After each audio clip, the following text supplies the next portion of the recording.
សូមជួយឆ្លើយឲ្យចេញមកអ្នកដែលចោទគេថៃមានរហូតដល់ទៅដ្រូនចាប់កម្ដៅមនុស្សនៅពេលយប់អ្នកណាឆ្លងកាត់ព្រំដែនខ្លួនដោយខុសច្បាប់ថៃចាប់បានទាំងអស់ចុះខ្មែរចូលដាក់មីនថ្មីនៅលើទឹកដីថៃរឿងអីថៃមិនដឹងអញ្ចឹងនេះគឺជាសំណួររបស់លោក Michael B. Alfaro ដែលស្នើឲ្យអ្នកសង្កេតការណ៍អាស៊ានចាំបាច់ត្រូវតែចុះសង្កេតការណ៍ដោយប្រើដ្រូនតាមដាន24ម៉ោងលើ24ម៉ោងដើម្បីឲ្យដឹងសខ្មៅថាតើកម្ពុជាពិតជាបានដាក់មីនថ្មីដោយការចោទប្រកាន់របស់ថៃឬក៏អត់នោះមុនចាត់សំណួរបែបនេះលោក Michael B. Alfaro បានសរសេរសារបង្ហោះម្ដងជា2ដងរួចហើយថា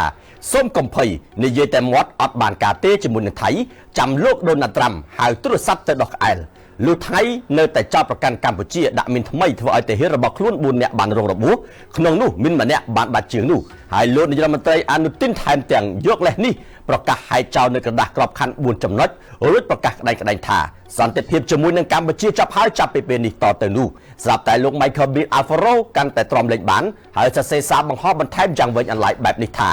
អ្នកសង្កេតការណ៍អាស៊ានចាំបាច់ត្រូវតែចុះសង្កេតការណ៍ដោយប្រើដ្រូនតាមដាន24ម៉ោងលើ24ម៉ោងដើម្បីបញ្ចប់ការសង្ស័យថាតើកម្ពុជាកំពុងតែបានគ្រាប់មីនថ្មីឬក៏អត់នោះប្រសិនបើកិច្ចព្រមព្រៀងសន្តិភាពនេះបរាជ័យនៅក្នុងការអនុវត្តខ្ញុំត្រូវស្ដីបន្ទោសអ្នកសង្កេតការណ៍អាស៊ានដែលមិនបានធ្វើឲ្យមានភាពទទួលខុសត្រូវនិងដំណាភាពនោះភាគីថៃមានសិទ្ធិដឹងថាតើមានគ្រាប់មីននៅក្នុងព្រៃឆ្ងាយឬក៏អត់គណៈដែលប្រជាជនកម្ពុជាក៏មានសិទ្ធិដឹងដែរថាតើផ្ទះរបស់ពួកគាត់នឹងត្រូវបានប្រគល់មកវិញឬក៏អត់ឬយ៉ាងហោចណាស់ក៏ត្រូវដឹងដែរថាបន្ទាត់ព្រំដែនត្រូវបានគូសទៅចំចំណុចណាខ្លះ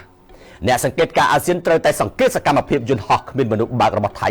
ដោយសារតែថៃកំពុងតែប្រើវានៅតាមព្រំដែនគណៈដែលកម្ពុជាមិនបានប្រើទេនោះគេបានប្រាប់ខ្ញុំថាដ្រូនរបស់ថៃអាចចាប់បានរហូតដល់កម្ដៅរាងកាយនៅពេលយប់ដែលនេះគឺជាមូលហេតុធ្វើឲ្យពួកគេចាប់បានអ្នកឆ្លងព្រំដែនខុសច្បាប់ដោយជោគជ័យប៉ុន្តែរហូតមកដល់ពេលនេះថៃមិនទាន់ចាប់បានកម្ពុជាកំពុងដាំគ្រាប់មីនជាក់ស្ដែងនឹងភ្នែកបាននៅឡើយនោះទេក្រែងថៃទាមទារឲ្យសម្អាតគ្រាប់មីនមែនទេចុះហេតុអ្វីបានពួកគេចាំបាច់ភ្ញាក់ផ្អើលធ្វើអ្វីពេលដែលរកឃើញថាមានគ្រាប់មីននៅទីនោះហេតុអ្វីបានជាអ្នកសង្កេតការណ៍អាស៊ានមិនទាន់បញ្ជាឲ្យទ័ពភាគីទាំងពីរប្រទេសធ្វើការរួមគ្នាដើម្បីយកគ្រាប់មីនចេញដែលមានន័យថារដ្ឋទាហានដែលមកពីប្រទេសម្ខាងគួរតែធ្វើការជាមួយនឹងទាហានមកពីប្រទេសម្ខាងទៀតតើអ្នកយល់ព្រមទេរាល់ថ្ងៃដែលកន្លងផុតទៅខ្ញុំយល់ថាយើងត្រូវការបង្កើតអង្គភាពរដ្ឋាភិបាលថ្មីមួយដែលអាចផ្ដល់នូវការគ្រប់គ្រងដូចជាអ្នកថែទាំក្មេងសម្រាប់ព្រះរាជាណាចក្រដែលម្ខាងខ្ញុំអនុវត្តយ៉ាងខ្ជាប់ខ្ជួននិងម្ខាងទៀតមិនយកចិត្តទុកដាក់នោះ